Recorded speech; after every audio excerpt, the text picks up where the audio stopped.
नमस्कार सर्व शिक्षक मित्रांना माझा जय महाराष्ट्र.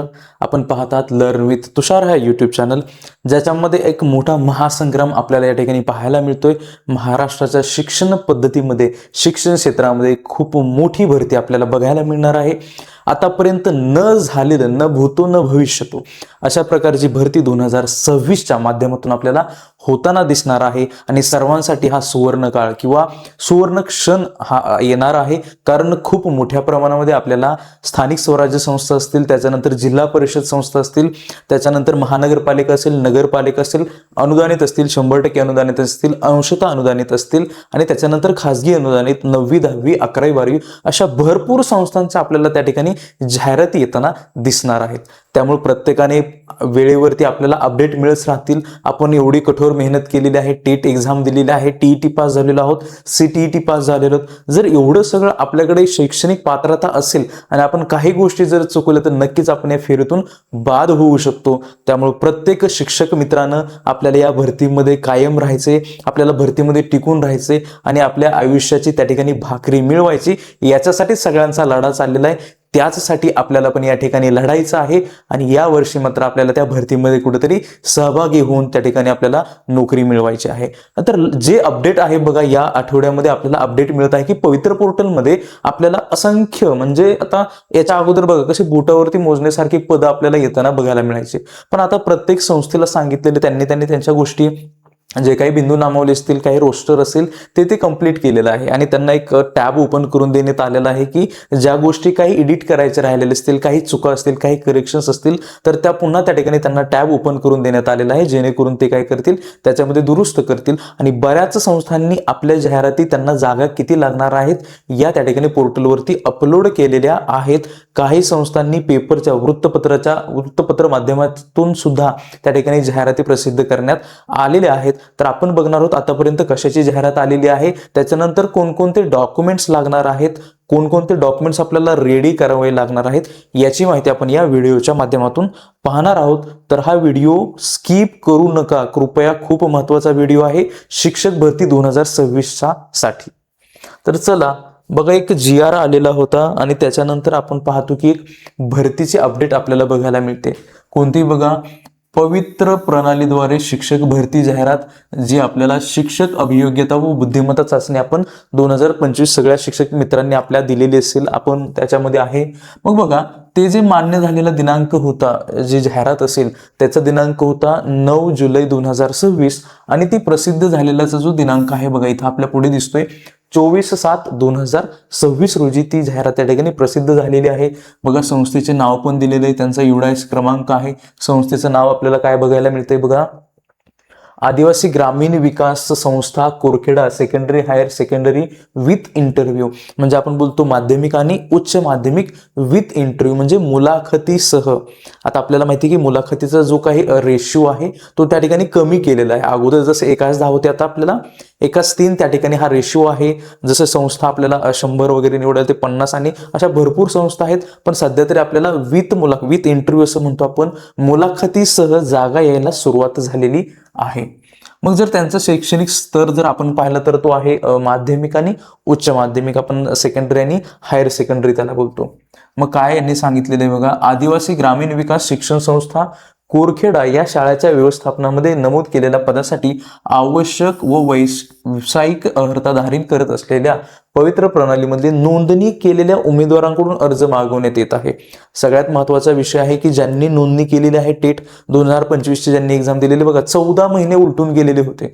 आतापर्यंत आपण जो काळ पाहिला, खूप संघर्षाचा काळ सर्वांनी पाहिलेला आहे, ज्याच्यामध्ये 14 महिने उलटून गेलेले आहेत की आपण त्याच्यामध्ये वाट बघत होतो की आज भरती होईल, उद्या होईल. कुठेतरी आता तो दिवस आपल्याला उजाडण्याचा या ठिकाणी आपल्या समोर दिसत आहे. तो कृपयाने सर्वांनी काळजी घ्यायची. बघा, आरक्षण निहाय रिक्त पदांचा तपशील दिलेला आहे. मग काही समांतर आरक्षण असेल, कोणत्या प्रवर्गासाठी किती जागा आहेत, हा जर विचार केला तर बघा, अनुसूचित जाती आपण SC बोलतो.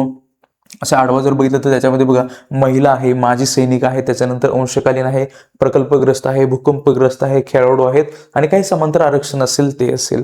त्याच्यामध्ये बघा, अनुसूचित जमाती आहेत, पुन्हा अनुसूचित जमाती पेसा क्षेत्र आपण बोलतो त्याच्यामध्ये असेल, विमुक्त जाती आहे, भटक्या जाती आहेत, त्याच्यानंतर भटक्या जाती क आहे, भ ज ड आपण म्हणतो, भटक्या जमाती ड, इतर मागासवर्ग असेल, विमाप्र असेल, EWS असेल किंवा SEBC असेल आणि त्याच्यानंतर खुला, असं सगळ्यांचं आपल्याला त्या ठिकाणी आरक्षण बघायला मिळतं. ज्याच्यामध्ये दिव्यांग असतील, त्याच्यामध्ये मग पर्सेंटेजमध्ये दिव्यांग असतात, या सगळ्यांचं आरक्षण आपल्याला या भरतीमध्ये पाहायला मिळतं. जाहिरात अपलोड होत आहेत. मग जर पुढे आपण गेलो तर बघा, त्यांनी पदांचा तपशील त्या ठिकाणी दिलेला आहे, जे की 24 तारखेला काय झालेले होते, पब्लिश झालेला आहे. जर आपण माध्यमाचा विचार केला तर बघा, मराठी माध्यम आहे. मग टीचर कशाला पाहिजेत बघा, 1 ते 4 आपण बोलतो किंवा 1 ते 5 पर्यंत. मग त्यांचं जे कन्सोलिडेटेड पे आहे ते किती आहे, 16,000 रुपये. अनुदानाचा प्रकार आहे एडेड अनुदानित आपण म्हणतो त्याला. सर्व विषय त्या ठिकाणी शिकवावे लागतात आणि विषय शिकवण्याचं जे माध्यम आहे ते आहे मराठी. त्याच्यानंतर बघा, शैक्षणिक पात्रता काय आवश्यक आहे, HSC म्हणजेच आपण त्याला बोलतो 12वी. त्याच्यानंतर डिप्लोमा म्हणजेच काय पाहिजे, DED त्या ठिकाणी असलं पाहिजे, डिप्लोमा इन एज्युकेशन. आणि सगळ्यात महत्वाचं TET पेपर किंवा CTET पेपर 1 पास असणं गरजेचं आहे. बघा, जर आपण CTET पेपर 1 त्या ठिकाणी आपल्याला देता येतो जर आपण DED असेल तर, आणि जर आपण BED असेल तर आपण CTET किंवा TET पेपर 2 त्या ठिकाणी देऊ शकतो. आणि आपल्याला त्या ठिकाणी जे रिक्त पद आहे किंवा आपल्यासाठी उपलब्ध होणारं जे पद आहे त्याची संख्या 1 आहे. दुसरं आपण बघितलं तर त्या ठिकाणी तेही मराठीच माध्यम आहे. मग याच्यामध्ये ग्रॅज्युएट टीचर आहे, जे कितवीला शिकवतात, 6वी ते 8वीला आपल्याला ते टीचर शिकवताना बघायला मिळतात. यांचंही कन्सोलिडेटेड पे आहे, आपण बोलतो 6 ते 8ला शिकवायचे, 16,000 रुपये आहे. एडेडच आहे, अनुदानित आपण बोलतो. त्याच्यामध्ये विषय आहे मॅथमॅटिक्स. जे शिकवण्याचं माध्यम आहे ते कोणतं आहे, मराठी. आवश्यक पात्रता बघा, जर आपण 6वी ते 8वीकडे गेलो तर आवश्यक पात्रता त्या ठिकाणी आपल्याला ग्रॅज्युएशन म्हणजे आपण पदवीचा स्तर त्या ठिकाणी बोलतो. आणि मग डिप्लोमा असेल म्हणजेच त्याला आपण DED बोलतो.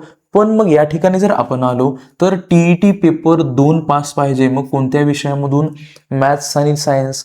आपल्याला माहिती आहे, जर आपण TET पेपर देत असेल, TET 2 किंवा CTET 2, एकतर सोशल सायन्स सब्जेक्ट असेल किंवा मग सायन्स आणि मॅथ.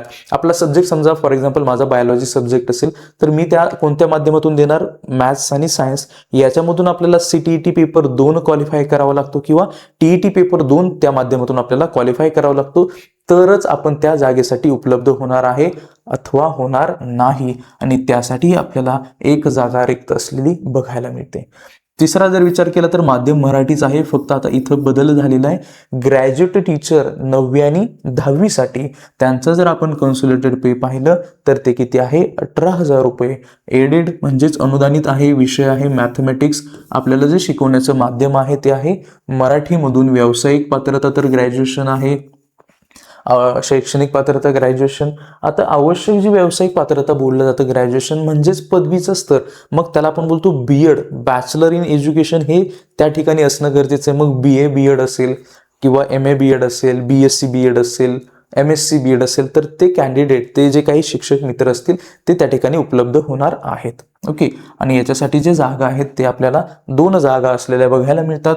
पुढे आपण गेलो तर मराठी आहे, ग्रॅज्युएट 9वी आणि 10वी, 18,000. एडेड सायन्स मात्र आपल्याला त्या ठिकाणी बघा, शिकवण्याचं जे माध्यम आहे हे आपल्याला सायन्सचं इंग्लिश माध्यम हे बघायला लागतं.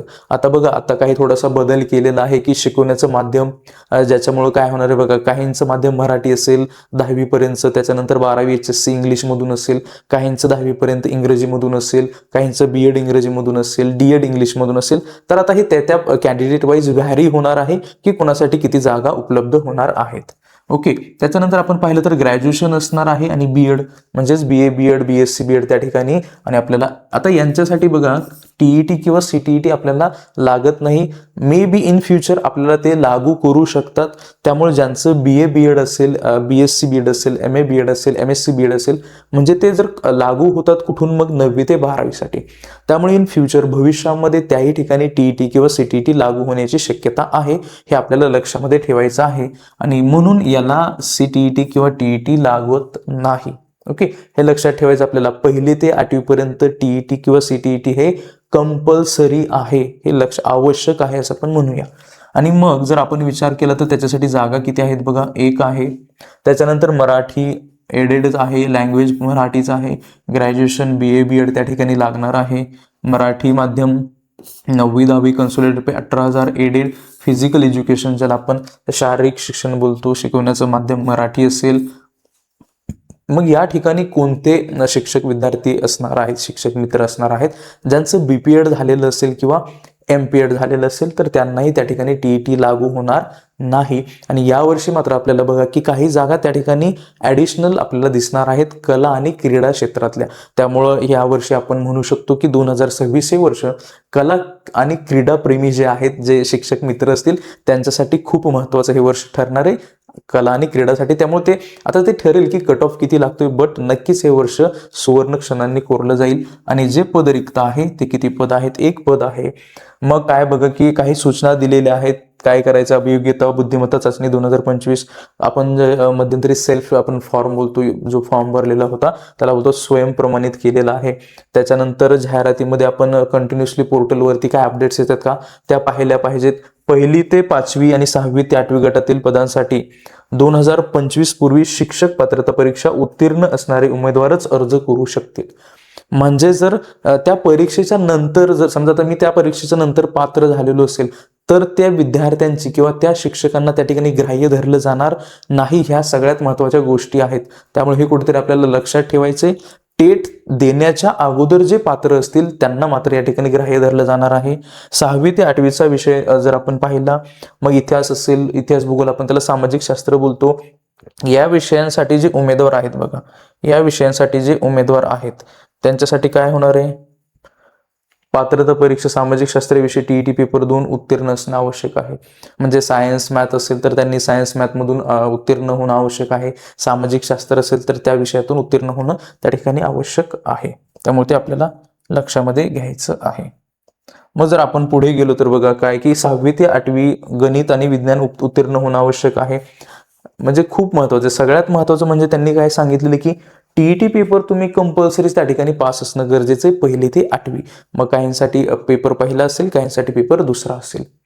मग अजून काय आपल्याला करायचंय, 1ली ते 8वी 9वी ते 12वी अध्यापक विद्यालय या गटातील पदांसाठी अर्ज करणारा उमेदवार अभियोग्यता व बुद्धिमत्ता चाचणी यात प्रविष्ट असणे आवश्यक आहे.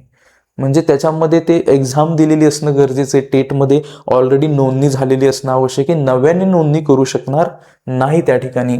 शैक्षणिक व व्यावसायिक अर्हता अध्यापनाचे विषय, त्याच्यानंतर वयोमर्यादा असेल, आरक्षण, अन्य पात्रता व आवश्यक कागदपत्रे इत्यादीसाठी आपण नेहमी काय केलं पाहिजे, जी काही आपली वेबसाईट आहे त्या ठिकाणी आपण भेट देणं गरजेचं आहे. व्यवस्थापनाने जाहिराती दर्शवलेल्या एकूण पदांमध्ये दिव्यांग आरक्षण पदांचा म्हणजे सगळ्याच आरक्षण पदाचा त्या ठिकाणी समावेश असलेला आपल्याला बघायला मिळतो.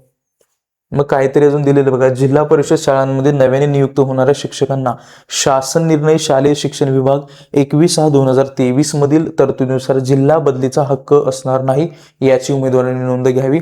म्हणजे एकदा जर जिल्ह्यामध्ये नियुक्ती झाली तर पुन्हा दुसऱ्या जिल्ह्यामध्ये जाता येणार नाही असं त्या ठिकाणी आपल्याला नियम असलेला बघायला मिळतोय. तर अशा भरपूर काही गोष्टी आहेत. त्यामुळं सगळ्यांनी विचार करायचा आहे. बऱ्यापैकी आपण पाहणार आहोत की कोणकोणते प्रकारचे त्या ठिकाणी आपल्याला कागदपत्र लागतात, कोणकोणते डॉक्युमेंट्स आपण रेडी करायचे. पण बघा बऱ्यापैकी जर आपण विचार केला तर जिल्हा परिषदेचे जी पद आहेत ते कुठेतरी जास्त येण्याची शक्यता आहे. तसं जर आपण विचार केला बघा 25 ते 30 हजाराच्या आसपास आपल्याला पदे येण्याची शक्यता, आपल्याला जास्तीत जास्त शक्यता आपण पकडूया की 25 ते 30 हजार येणार असं बोलतायत सगळेजण, कुठेतरी आपल्याला ते अपडेट मिळत आहेत. पण आपण जास्तीत जास्त लक्षामध्ये ठेवूया की 25 हजारापर्यंत भरती केली जाईल, बरोबर आहे. मग त्या अनुषंगानं आपल्याला त्या ठिकाणी प्रयत्न करणं गरजेचे आहेत. मग त्याच्यामध्ये काही जिल्हा परिषदेची पदं असतील, महानगरपालिका असेल, नगरपालिका असेल, खाजगी अनुदानित संस्था असतील, अंशतः अनुदानित संस्था असतील किंवा 11वी 12वी काही संस्था असतील, अशा भरपूर काही संस्था आहेत. विना अनुदानित काही संस्था असतील, अशा भरपूर. मग तसा जर आपण विचार केला तर 11वी 12वीच्या मग संख्या किती येणार, रिक्त पदं किती असणार आहेत, 9वी 10वीची पदं किती येणार आहेत, तसा विचार केला तर आपण 1 ते 8ची पदं ही थोडी जास्त येतात. जिल्हा परिषदमध्ये बघा 1ली ते 4थी असतात, त्याच्यानंतर 6वी ते 8वी आहे, 9वी ते 10वी आणि काही ठिकाणी 11वी 12वी पण जिल्हा परिषदमध्ये आपल्याला त्या ठिकाणी येताना दिसतात. मग आपण विचार केला पाहिजे, जर आपण महाराष्ट्राचा विचार केला तर मग विना मुलाखत असे कोणत्या शाळा आहेत, त्याच्यानंतर अजून कोणत्या संस्था आहेत का खाजगी किंवा अनुदानित, आणि त्याच्यानंतर मग मुलाखतीसह अशा किती संस्था आहेत असं आपल्याला प्राधान्यक्रम देणं त्या ठिकाणी गरजेचं वाटतं. मग जर आपण कागदपत्रांचा त्या ठिकाणी विचार केला तर बघा SSC गुणपत्रिका आणि प्रमाणपत्र, म्हणजे मार्कशीट पण पाहिजे आणि सर्टिफिकेट, SSC 10वीचं मार्कशीट आणि सर्टिफिकेट ह्या दोन्ही गोष्टी त्या ठिकाणी असणं गरजेचं आहे. त्यामुळं आपली कागदपत्र लवकरात लवकर आपण तयार ठेवायची आहेत. पुन्हा जर आपण विचार केला, HSC गुणपत्रिका व प्रमाणपत्र, 12वीचं बोर्ड सर्टिफिकेट आणि मार्कशीट ह्याही गोष्टी आपल्याला तयार ठेवायच्या आहेत. त्याच्यानंतर आहे पदवी, गुणपत्रिका व प्रमाणपत्र, म्हणजे ग्रॅज्युएशन आपलं कोणत्या सब्जेक्टमध्ये झालेलं आहे आणि त्याचं पासिंग सर्टिफिकेट आपल्याकडे असणं गरजेचं आहे. पदव्युत्तर पदवी, पोस्ट ग्रॅज्युएशन आपलं झालेलं असेल तर ते पास झालेलं गुणपत्रक आणि पासिंग सर्टिफिकेट हे आपल्याला तयार ठेवायचं आहे. DED गुणपत्रिका व प्रमाणपत्र, ज्याला आपण DED कॉलेजमधून जे अध्यापक विद्यालयामधून स्टडी करून बाहेर पडतात तर त्याचं काय असेल, पासिंग सर्टिफिकेट आणि आपल्याला गुणपत्रिका. BEd बॅचलर ऑफ एज्युकेशन वेगवेगळ्या विद्यापीठांमध्ये केलं असेल, काहींचं इंटिग्रेटेड असेल, काहींचं BSc BEd असेल, काहींनी 2 वर्षाचं केलेलं असेल, 1 वर्षाचं केलेलं असेल, तर त्याची गुणपत्रिका तर आपल्याला पाहिजेच. त्याच्याशिवाय पासिंग सर्टिफिकेटही त्या ठिकाणी आपल्याला सादर करावं लागतं. TET किंवा CTET गुणपत्रिका व प्रमाणपत्र ह्या दोन्ही गोष्टी वेगळ्या असतात. जर आपण CTET आपण म्हणतो आणि TET याचे मार्कशीट पण वेगळं असतं आणि आपल्याला सर्टिफिकेट वेगळं मिळतं. सर्टिफिकेट समजा आपण CTETचा जर विचार केला, बघा CTETचा जर विचार केला तर त्याच्यामध्ये डिजिलॉकरमध्ये जर आपण पाहिलं तर त्या ठिकाणी व्हेरीफाय किंवा क्वालिफाईड म्हणून आपल्याला दिसतं, कशामध्ये, सर्टिफिकेटमध्ये. पण जर मार्कशीटचा विचार केला तर मग त्याच्यामध्ये फक्त आपल्याला स्कोर कार्ड दिसतो, म्हणजे मार्क्स किती मिळालेले आहेत. त्यामुळे त्या दोन्ही गोष्टी वेगळ्या आहेत, हे सगळ्यांनी सर्वप्रथम त्या ठिकाणी समजून घेणं गरजेचं आहे. CTET मार्कशीट आणि सर्टिफिकेटमध्ये हा फरक आहे. उमेदवाराच्या टेट अर्जाची स्वप्रमाणप्रत, जो आपण मध्यंतरी फॉर्म भरलेला होता, ज्याला आपण म्हणतो की सगळे काही आपण डॉक्युमेंट्स वगैरे अपलोड केलेले होते, सर्टिफिकेट्स अपलोड केलेले होते, आपला स्कोर त्या ठिकाणी अपलोड केलेला होता, लिहिलेलं होतं, जे काही असेल ते, याची प्रमाणपत्र आपल्याकडे असणं गरजेचं आहे. अभियोग्यता निकालाची प्रत, टेट गुणपत्रिका, मागच्या वर्षी निकाल लागलेला होता 2025 मध्ये, त्याच निकालाची प्रत आपल्याकडे असणं गरजेचं आहे. त्याच्यानंतर नियुक्तीचा प्रवर्ग, की कोणत्या प्रवर्गामधून आपल्याला नियुक्ती पाहिजे आहे किंवा त्याच्या प्रकारचा आपल्याला प्रवर्ग असणं गरजेचं आहे. जात प्रमाणपत्र सगळ्यात महत्त्वाचं, कास्ट सर्टिफिकेट असेल, कास्ट व्हॅलिडिटी असेल, ज्या ठिकाणी लागू असेल त्या ठिकाणी कास्ट व्हॅलिडिटी असणं गरजेचं आहे. त्याच्यानंतर आपण बोलतो डोमासाईल किंवा त्याला राष्ट्रीय व अधिवास प्रमाणपत्र, हेही आपल्याला त्या ठिकाणी सादर करावं लागतं. आता नॉन क्रिमी लेअर प्रमाणपत्र, म्हणजे समजा फॉर्म भरायच्या अगोदरचं असेल तर ते आपल्याला त्या ठिकाणी सादर करावं लागणार आहे. आत्ता जर नवीन काढत असेल तर मे बी ते आपलं काय करू शकणार नाहीत, ग्राह्य धरू शकणार नाहीत. तर याच्या अगोदरचं जे तुमच्याकडे अवेलेबल असेल ते त्या ठिकाणी आपण सादर करू शकतो. MSCIT प्रमाणपत्र असेल तर तेही महत्त्वाचं ठरणार आहे त्या ठिकाणी. महिला आरक्षण असेल तर तेही प्रमाणपत्र त्या ठिकाणी लागू होईल. शासन अधिनियम सूचनानुसार दिनांक 28 मार्च 2005 अन्वये तिसरे अपत्य नसल्याचं त्या ठिकाणी दाखला असणं गरजेचं आहे. मे बी तिसरा जर अपत्य असेल तर त्या ठिकाणी आपण त्या नोकरीतून बाद होण्याची शक्यता वर्तवली जाऊ शकते. नियुक्तीचा प्रकार, मग समांतर आरक्षण, प्रवर्ग वगैरे, मग कशातून नियुक्ती होते त्याच्यावरती डिपेंड आहे. ओळखपत्रामध्ये आधार कार्ड, पॅन कार्ड, मतदान कार्ड, ड्रायव्हिंग लायसन्स, कोणताही पुरावा पाहिजे की आपण भारतात राहतो, महाराष्ट्राचा रहिवासी आहे, याच्यातलं कोणतंही एक जरी प्रमाणपत्र दिलं तर त्या ठिकाणी चालणार आहे. उमेदवार, खेळाडू, अपंग, प्रकल्पग्रस्त किंवा माजी सैनिक, अंशकालीन लागू असल्यास प्रमाणपत्र. आता ते मिळणं थोडंसं कठीण झालेलं, पण ज्यांच्याकडे असतील त्यांना त्याचा लाभ घेता येणार आहे. मग माजी सैनिक असतील, आजी सैनिक सवलत प्रमाणपत्र असेल, काही पात्र अपात्र कारणसह काय असेल ते आपल्याला त्या ठिकाणी द्यावं लागणार आहे. किंवा काही कागदपत्रे बघा त्या ठिकाणी आवश्यकतेनुसार लागतील, म्हणजे फॉर एक्झाम्पल सही असेल, पत्ता असेल, जन्मतारीख असेल, निवड यादीतील अनुक्रमांक, म्हणजे जर ती यादी पाहिलं तर त्याच्यामध्ये तुमचा क्रमांक किती आहे. त्याच्यानंतर शाळा सोडल्याचा दाखला, लहान कुटुंब प्रमाणपत्र, नावात बदल असेल तर त्याला आपण ॲफिडेव्हिट वगैरे बोलतो, आणि पेसा क्षेत्रामध्ये असतील तर त्याच्यासाठी काय एक्स्ट्रा डॉक्युमेंट लागत असतील तरी तेही आपल्याला त्या ठिकाणी बघायचे आहेत. अशा प्रकारे सर्व शिक्षक मित्रांना माझी विनंती आहे, काही सिनियर्स असतील, माझे सगळे बऱ्यापैकी सिनियर्सच असतील, तर आपल्याला या ठिकाणी आता या भरतीवरती चांगल्या प्रमाणामध्ये फोकस करायचा आहे. सर्व शिक्षक मित्रांनी त्या ठिकाणी लढा देऊन एवढ्या सगळ्या जागा त्या ठिकाणी आपल्या सर्वांसाठी उपलब्ध केलेल्या आहेत. तर त्यासाठी सर्वांचं त्या ठिकाणी आपल्याला अभिनंदन करायचे, जे दररोज त्या ठिकाणी खूप स्ट्रगल करतायत, आझाद मैदानावरती जात आहेत, ज्या ज्या ठिकाणी मंत्र्यांची भेट घेता येईल त्या ठिकाणी जाऊन आपल्या सर्वांसाठी प्रयत्न करतायत. तर त्या सर्व ज्या काही शिक्षक संघटना आहेत त्या सर्वांचा आपण आभार मानूया, आणि येत्या पुढील काळात सर्वांना त्या ठिकाणी नोकरी त्या ठिकाणी लागेल, सर्वांचं जॉईनिंग होईल आणि सर्वांचे दिवस सुखाचे जातील, अशी सर्व आपण ईश्वरचरणी प्रार्थना करूया. आणि याच ठिकाणी मी थांबतो. धन्यवाद.